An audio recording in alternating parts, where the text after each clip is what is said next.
లక్కిరెడ్డిపల్లి మండలంలో విధులు నిర్వహించి ఇటీవల సస్పెండ్ అయిన తహసీల్దార్ శ్రీనివాసులు గురువారం రాత్రి చిత్తూరు సమీపంలో రైలు కింద పడి ఆత్మహత్య చేసుకున్నట్లు సమాచారం.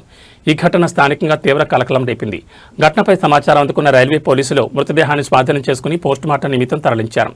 ఆత్మహత్య గల కారణాలపై కేసు నమోదు చేసి దర్యాప్తు చేపట్టారు.